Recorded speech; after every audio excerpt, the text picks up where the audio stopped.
Welcome back to another twisted tale, folks. Today I've got a real gem for you. A story straight out of a horror movie happening right here in the 21st century.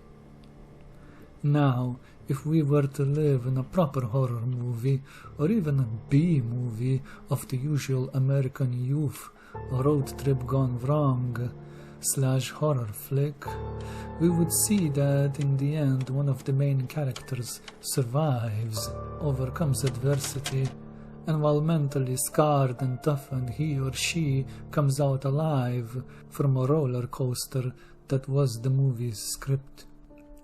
But sadly, this is not the case. We do not live in such a movie. We do not even live in a good movie. And we do not live in a good world. We live inside the world of cringe, and the case that I'm about to cover encapsulates this perfectly.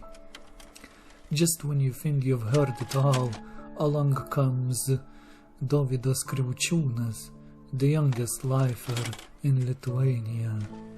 Oh God, another troubled youth. We've already seen a bunch of them, I hear you say. But Dovydas is anything but your average hooligan. For instance, he committed his first true crime just a month after turning 18. Talk about starting adulthood with a bang, huh? Now let's dive into the juicy details. This incident happened in the year 2003. Picture this. Two 18-year-old girls innocently hanging out, minding their own business, and then boom!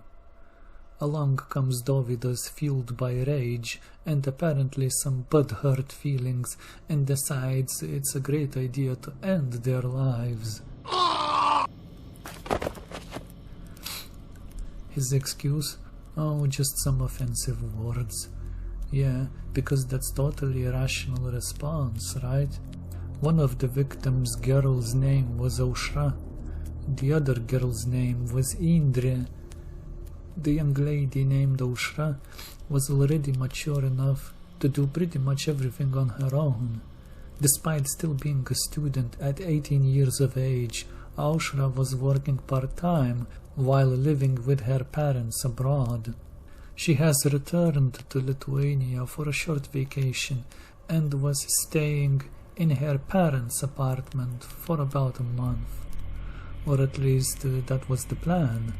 The girl enjoyed herself, relaxing and unwinding. Every day she called her parents to chat and to assure them that everything was going fine. However, on June 25th, 2003, the calls mysteriously stopped. No answer was heard when parents tried to call her daughter back. Hello? Worried, Aushra's mom asked for her dad, her daughter's granddad, to do a welfare check on her. On June 29th, that is 4 days since parents last heard from their daughter, her granddad enters the apartment and finds his granddaughter Aushra lying on the ground, dead, and in a pool of blood. Nearby was the body of some other young lady. Needless to say, she was also lifeless, and in pretty much similar state. Two girls were bludgeoned with a blunt metal pole, stabbed multiple times with a knife, and if that wasn't enough, their veins were slashed. Talk about excessive. Aushra was lying on the kitchen floor. In the bedroom of the apartment, her friend Indre's body was lying on the floor, covered with a blanket. Naturally, of course, the neighbors didn't hear a thing. Actually, this isn't so unheard of, especially in today's society. It is not unheard of around these parts at least, when a person has passed away in the apartment of a multi-story building and the neighbors refuse to call the authorities and try to ignore the stench for days, months, or in some case, a couple of years. My point being, if neighbors refuse to report a corpse that is decomposing right next door, and essentially during the summer when the stench is simply glorious, it's a small wonder that they would not lift a finger about hearing some minor commotion happening next door. At any rate, it was not enough for our young criminal to simply do a double murder. No, sorry, ba. He wanted to profit from it too, and thus a little bit of burglarizing was in order. Police experts, with the help of relatives, discovered that among the stolen items was a TV, a sizable music player with a couple of speakers, cell phones belonging to both of the girls, and some other stuff. Because the apartment door wasn't damaged, the policeman didn't have to invoke Sherlock Holmes to reach the conclusion that the perpetrator must have been someone who was familiar with the girls, particularly familiar to Aushra, who was the acting owner of said apartment at the time. The police quickly drafted a list of known associates of Aushra, and by the time July 1st rolled around, which means a mere couple of days later, our main hero, villain of the story, Mr. Dovydas Kreučiūnas, was promptly arrested. It almost beggars belief of how quickly the authorities managed to sniff out the main suspect, especially considering how investigations usually go for such cases around the world. YouTube has an entire genre dedicated to cold cases, not much different than this.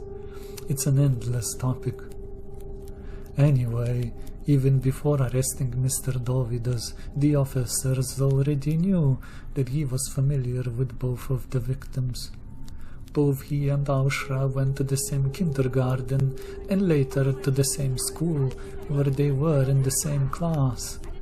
After Aushra returned briefly to Lithuania from the UK, she found herself bored in an empty apartment, so she invited her friend named Indre. Both girls often spent time in Aushra's apartment. Indre often stayed the night there. Mr. Dovydas, when arrested, admitted knowing both girls, and often he himself visited Aushra's apartment as well. But perhaps he spoke too fast, because the police officers did a search in his apartment and found at least some of the stolen paraphernalia. After that, it didn't really matter what Mr. Dovydas said. Pretty much he was bagged and tagged at this point. If that wasn't enough, his own girlfriend testified that on the June 25th, the day the incident happened, Dovydas showed her 3 used cell phones and offered her to choose one and take it as a present. Exactly the same looking phones that now late Indre and Aushra used to have, now that I think about it.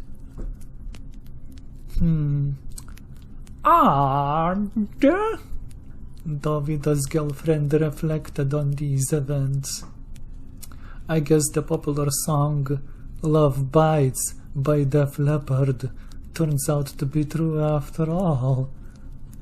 When cops pressed him to tell where exactly he was and what he did during the last week of June, Dovydas started stumbling on his own words and eventually confessed to double murder. And so that's it. Case closed. Pack 'em, boys! I can already hear the officers saying it while dusting off their hands. But wait, there's more. For you see, Mr. Dovidas isn't your average troubled youth. Nope, his mom is a certified lawyer and a former cop. Talk about a plot twist. You would think having a law-abiding parent would steer you away from a life of crime, but hey, stranger things have happened. So what triggered this gruesome act of violence, you may ask? Well, according to Dovidas, it all started with some harmless banter. The girls apparently said something that hurt his delicate feelings, and he just couldn't handle anymore. More specifically, while in the kitchen, both Aushra and Indre said something that mocked both Dovidas and his girlfriend.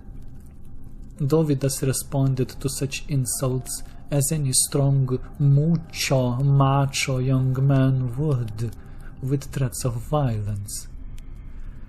In return, both Aushra and Indre simply scoffed at his theatrics and said pretty much what every confident young lady would. You don't have the balls.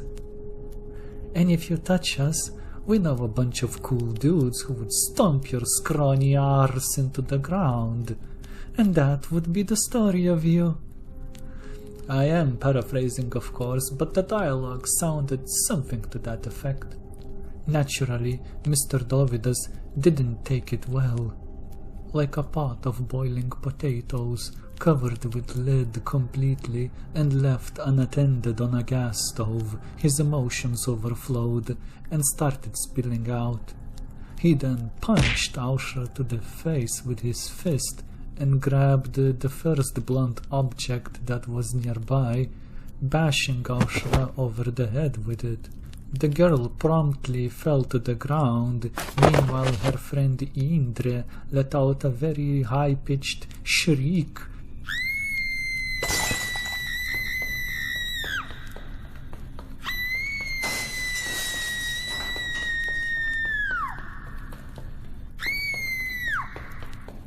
And started to flee. Sadly, she didn't manage to get far. Still in the same apartment, Dovidas soon caught up to Indre, grabbed her by the hair, and dragged the poor girl kicking and screaming into the bedroom, where he started bashing Indre over the head with the same object with all his might. Indre soon fell unconscious, yet he still continued to hit the poor girl. He struck Indre at least 12 times with a blunt object. But wait, it gets even crazier. After brutally murdering the girls, Dovidas decides to stick around and play house. He casually calls up his friend, steals some stuff, and even tries to sell off their belongings for a quick buck. Talk about adding insult to injury. Now you'd think someone capable of such brutality would know how to weasel his way out of this predicament. Wrong. After Mr. Dovidas got arrested, a mere 2 days after the police started to investigate, he suddenly decides to double down and spin a web of lies to cover his tracks. He even tries to pin the whole thing on the mysterious mafia, quote unquote. Now that it's not to say that Lithuania did not have organized crime troubles during the 90s, and I mean, those were turbulent times, the 90s. But which country didn't had problems with organized crime during that time, if we're honest with ourselves? Nice try, buddy. But I don't think the Godfather or Don Corleone would approve of your amateur hour antics. Fast forward to the trial, and Mr. Dovidas' mom decides to go full Karen mode, demanding her precious son to be acquitted. She even goes as far as sticking her tongue out at the victim's mothers. Classy move, Aldona, real classy. But justice prevails, my friends. Despite his mom's theatrics, Dovydas was found guilty and got a life sentence in prison, a maximum sentence under the law of the European Union, since the death penalty in Lithuania was abolished quite some time ago. And in itself, this is a very peculiar topic for the future video. As the judge delivers verdict to Mr. Dovydas, his mother Aldona bursts into tears. Her waterworks start flowing like a broken dam. Ah, justice. It is a beautiful thing, isn't it? And that's the end of today's scary story about a true crime case that happened in the small Baltic state called Lithuania. I hope you guys enjoyed it. And by the way, Mr. Dovydas' tale is not yet over, for even though he was arrested for his crime, his antics did not end. Join me in the next video of this two-part series as we cover the continuation of the amateur hour antics of the main character from today's story. If you liked this narration, please hit the like button, consider subscribing and/or leaving the comment, and I will see you in the next one. Thank you.